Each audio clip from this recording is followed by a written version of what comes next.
Hello प्यारे बच्चों, welcome to our channel Edvilla point. तो चलिए बच्चों स्टार्ट करते हैं। वर्कशीट नंबर 2 साइंस की वर्कशीट है क्लास 9 के लिए इंग्लिश मीडियम। टॉपिक है आज का सेल। बहुत ही इंटरेस्टिंग टॉपिक है। Do you know that all living, जितनी भी लिविंग चीज़ें हैं वो बहुत ही छोटे से स्ट्रक्चर से बनी होती है जिसको सेल कहते हैं। यानी हमारी बॉडी जो है छोटी छोटी सेल्स, छोटे छोटा स्ट्रक्चर है हमारी बॉडी के अंदर, पूरी बॉडी में इससे बनी हुई होती है ना। बड़ी बात, these cells are so minute. Minute मतलब बहुत छोटे होते हैं, टाइनी होते हैं। We can not see them with our naked eyes. हम खुली आंखों से नहीं देख सकते। जैसे हम चीज़ों को बाकी देख पाते हैं, जैसे अंडों को देख पाते हैं, लेकिन हम सेल को नहीं देख सकते क्योंकि ये बहुत ही छोटे होते हैं। The biggest cell, ostrich egg जो है उसकी सेल सबसे बड़ी होती है और स्मॉलेस्ट सेल बैक्टीरिया की होती है। ये इंपॉर्टेंट है, तो इसको आप अंडरलाइन कर लीजिएगा। सबसे बड़ी सेल ऑस्ट्रिच एग की होती है और सबसे बड़ी बैक्टीरिया, सबसे छोटी स्मॉलेस्ट सेल जो है बैक्टीरिया की होती है। Cell are the structural and functional unit of life. Cell आखिर क्यों होती है हमारी बॉडी में? ये जो हमारी बॉडी की बेसिक यूनिट है ना लाइफ की, जो जीवन है ह्यूमन का या किसी भी लिविंग चीज़ का, वो सेल ही है। यानी बेसिक स्ट्रक्चर, फंक्शनल, जो काम करने, मेन काम कौन करता है? सेल ही करते हैं। सेल से ही बॉडी बनी है। सेल नहीं होंगे तो बॉडी भी नहीं होंगी, मतलब लिविंग बींग्स नहीं होंगे, क्योंकि मेन जो स्ट्रक्चर है, सबसे छोटी बनावट, वो सेल ही होती है। जैसे ब्रिक्स है ना, अगर हम कहें कि घर कैसे बनता है, तो अगर हम देखें तो घर तो ईंटों से बनता है, तो ये ईंटों को हम सेल से वो कर सकते हैं कंपैरिजन। ठीक है, जस्ट लाइक ब्रिक्स, ब्रिक्स की तरह होती है। जैसे बिल्डिंग बनाने के लिए ब्रिक्स को असेंबल किया जाता है, असेंबल समझते हो, एक साथ रखा जाता है, ये देखो। ठीक उसी प्रकार से लिविंग बींग्स भी, जब सेल्स एक साथ असेंबल होते हैं तो लिविंग बींग्स का निर्माण होता है, लिविंग बींग्स पैदा होते हैं, उत्पन्न होते हैं। सेल वर फर्स्ट, अच्छा सेल की खोज किसने की थी? सबसे पहले डिस्कवरी की थी रॉबर्ट हुक ने 1665 में। उसने बहुत छोटे छोटे स्ट्रक्चर देखा माइक्रोस्कोप से, ठीक है, डेड कॉर्क के अंडर द मैग्नीफाइंग डिवाइस से मैग्नीफाई करके, और फिर उसने इस स्ट्रक्चर का नाम दिया सेल। यानी सेल जो नामकरण और खोज रॉबर्ट हुक के द्वारा की गई है। नेक्स्ट पे चलते हैं। Organism which are made of a single cell are called unicellular. देखिए कई तरह के ऑर्गेनिज्म हैं। कुछ ऑर्गेनिज्म तो जानते हैं सिर्फ एक ही सेल से बने होते हैं। तो जो ऑर्गेनिज्म सिर्फ एक ही सेल से बने होते हैं उन्हें यूनिसेलुलर ऑर्गेनिज्म कहते हैं, जैसे कि अमीबा, ठीक है, पैरामीशियम।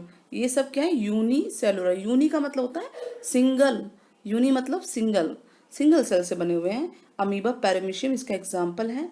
और जो मोर देन मतलब सिंगल से नहीं, बहुत ज़्यादा, more than one, multi cellular organism उनको कहते हैं। ये डिफरेंस हो गया यूनिसेलुलर और मल्टी सेलुलर में। जैसे रैट, मैन, डॉग, कैट, जो भी आप ऑर्गेनिज्म देख रहे हैं वो सभी कई सारे सेल से मिलकर बने होते हैं, तो उन ऑर्गेनिज्म को मल्टी सेलुलर ऑर्गेनिज्म कहते हैं।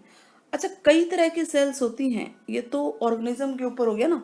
सेल्स के भी कई प्रकार हैं, ठीक है।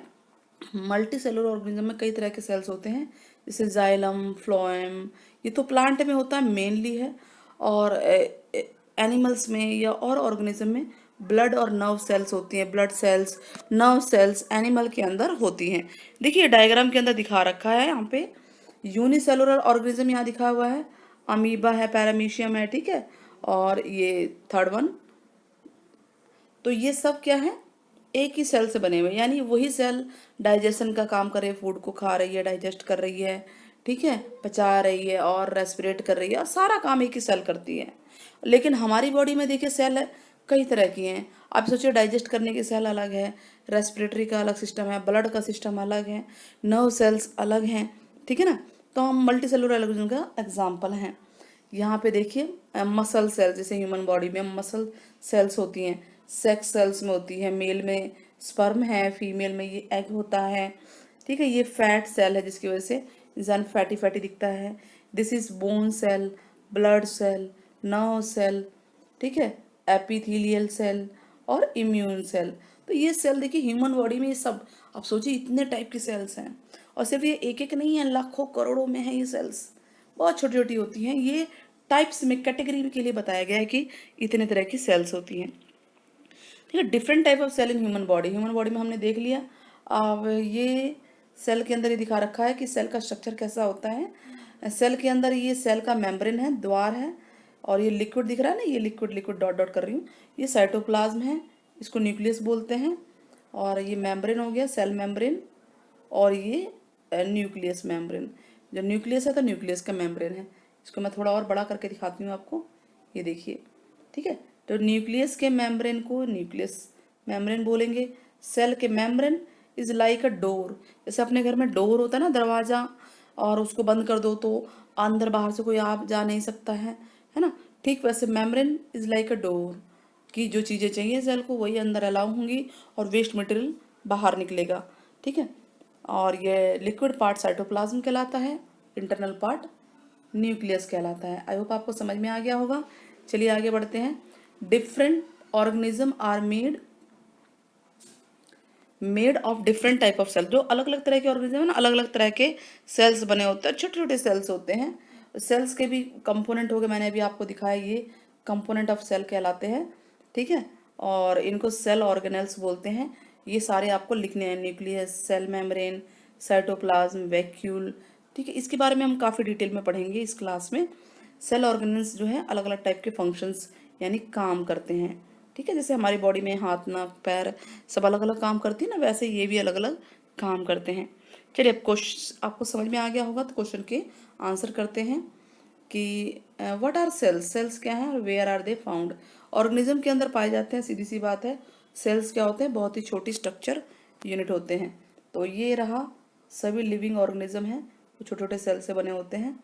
तो यही आंसर होगा पहले क्वेश्चन का। कहाँ पाए जाते हैं, तो सभी लिविंग ऑर्गेनिज्म में पाए जाते हैं, इनसाइड द बॉडी। यही आप लिखोगे क्वेश्चन नंबर 1 का आंसर। क्वेश्चन नंबर 2 क्या कह रहा है, व्हाट आर यूनिसेलुलर और मल्टी सेलुलर ऑर्गेनिज्म। दो डिफरेंस बताना है यूनिसेलुलर और मल्टी सेलुलर में। तो आप दो डिफरेंस बताएंगे विद एग्जाम्पल। देखिए, एक तो उसकी डेफिनेशन हो गई, ये रही यूनिसेलुलर जो एक सेल वाले होते हैं। दूसरा पॉइंट हो गया अमीबा पैरामीशियम, जिनके एक से ज़्यादा सेल होते हैं, वो मल्टी सेलुलर है, ऐसे रैट, मैन। तो ये क्वेश्चन नंबर 2 का आंसर है। दो डिफरेंस हो गए यहाँ पे। एक डिफरेंस डेफिनेशन है, दूसरा डिफरेंस क्या है बताइए, एग्जाम्पल। Very good. ठीक है, और बुक के अंदर भी आपको इसका डिफरेंस आराम से मिलेगा। Question number 3 name the biggest cell in the world. Is it visible.